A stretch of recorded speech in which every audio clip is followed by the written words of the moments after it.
Hello, I'm Karim Bashir, and we're here to talk about the upcoming Para Fencing World Championships, which are taking place in Iksan in Korea at the beginning of September. And joining me, Cyril Moret. Cyril is a 7-time Paralympic medalist, went to 4 Paralympic Games from Atlanta through to Beijing, winning 2 gold medals along the way. Now a public speaker, and I'm delighted to say, is going to be joining me in the commentary box in Iksan.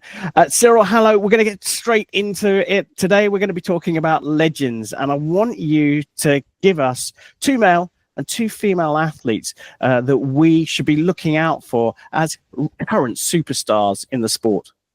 Yeah, it's going to be tough to find and to pick just 4 legends, but some people I've been seeing and some fighting while I was still a fencer are nowadays great fencers again. And let's start with the women. I will start with Yu Chu Ye from Hong Kong. She was yet there when I started, and she has been several-time Paralympian champion. And what I really like talking about her is she's also a big champion, but also involved in her sport. She's a representative athlete at the International Paralympic Committee. If I find another one, I will go from Christchurch, New Zealand in 2003 with Seisuni Jana from Thailand. She's in category B, and she has been quite number 1 since this time. So we are talking about 20 years of being number 1, and she's still at the top. And this is really remarkable because she won in Paris, the last Paralympic Games, the Grand Slam. I mean, she won 3 gold medals in each event, foil, épée, and sabre. So this is really an achievement which gives you the title of legend. The first and only Paralympic fencer to do that.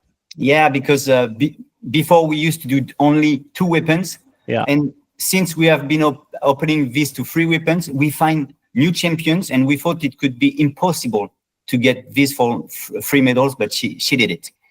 If we go on the male side, I will choose the number 1 in category B of saber. Is from Poland. It's Adrian Castro. He's a tough athlete because he's winning with a very nice way of fencing, and he's also a big athlete, even if he's in category B. So with a physical impairment much higher than category A, is able in the team event to be a strong and a tough opponent to the category A athletes. So I put 1 good point for that, and I like his way of fighting. If I take another one from category A, one you know perfectly, is from Great Britain. This is Piers Gilliver. This is a great athlete because he has won the gold in the Paralympic Games in 3 weapons also. And what is important to say to this man, he has a strong accident in 2 years ago, and he was able to come back to the number 1 position. And even if he did not all he wanted to do in Paris, I'm sure this fighter will do his best for these new World Championships. He has some title to save. I thought about the saber one in particular. Yeah. Piers coming into the saber, and that he suffered from very bad concussion, didn't he, from his accident? But Seisuni Jana. So you picked you from Hong Kong, Jana from Thailand, Castro from Poland, and Gilliver from Great Britain.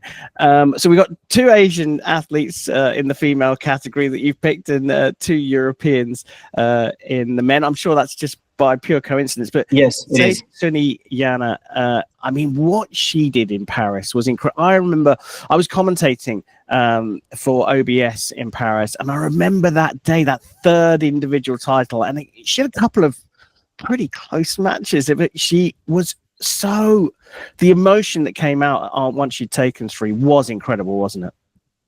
It was a big match. I was there, and if you remember well, I was the man who give the medal to her. That was such an honor. Yeah. And, she was in real difficulty, and I'm pretty sure that the experience she got from before helped her to go and find the strength she needed to achieve the gold medal match. Yeah, incredible stuff. And you, of course, competing since Athens in 2004, and then we've got the two male athletes. So we're talking about legends, but the sport is growing incredibly fast. I mean, it's one of the fastest growing Paralympic sports out there, and we're starting to see athletes coming through.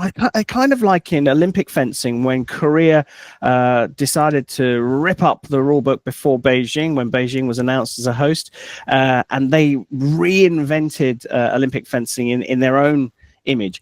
Are we seeing a similar thing in para fencing where new nations are coming in and sort of taking it by storm?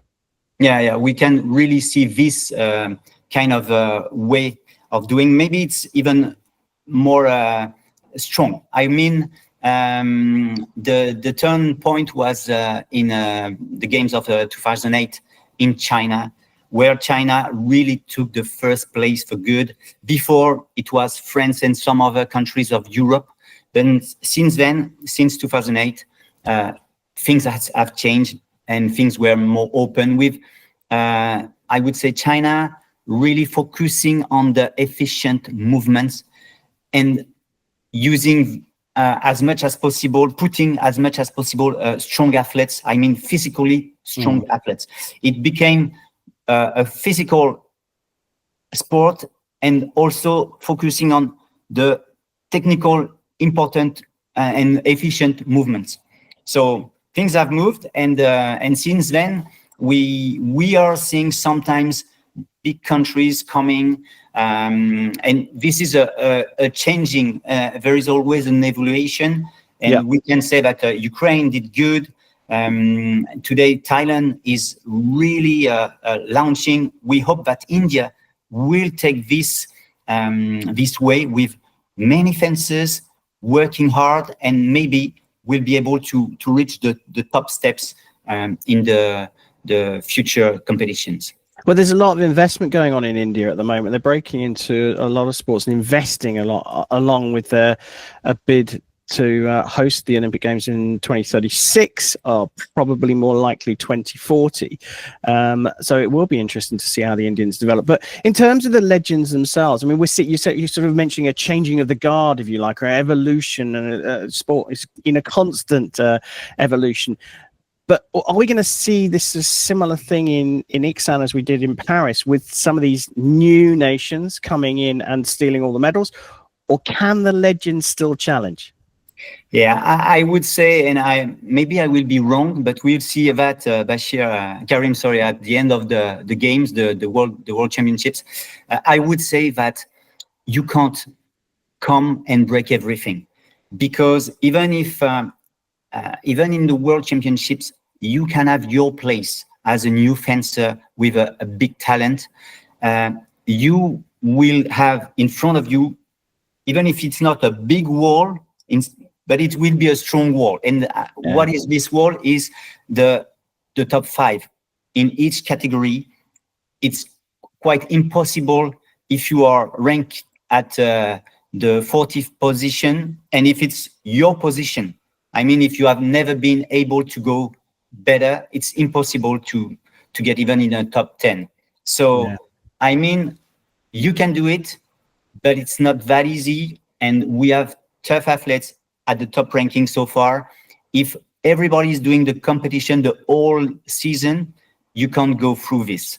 But you can see from big nations, new fencers, very strong, and they could make a surprise on these World Championships. And you can find some very, very talented fencers with no staff, no tradition of fencing, doing good.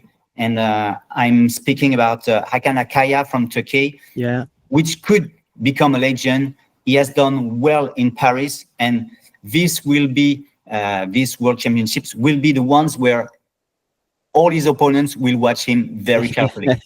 I'll tell you what, it's really interesting, isn't it? The way that the fencing competitions work, that the ranking round becomes so much more important now because of these breakthrough stars. And if you get sort of one in two quarters in the same half, taking out a higher seed, it's very likely that as we go through the draw, we could see new names coming out. So to my last question, Cyril, we've talked about your four legends that we'll keep an eye on, obviously, when we're in Iksan. But who, apart from Hakan, who you've already mentioned from Turkey, who could start the story of becoming a legend in Iksan?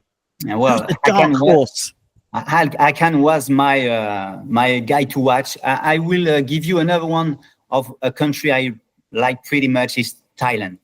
Yeah. And we can see many new fences from many weapons and different categories.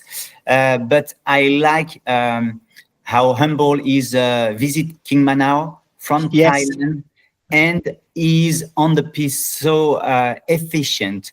And I like his way of winning, so I will put a coin on him, but it's very partial, so excuse me about this. We will have so many other people to see, but let's have a special eye on Visit on these World Championships.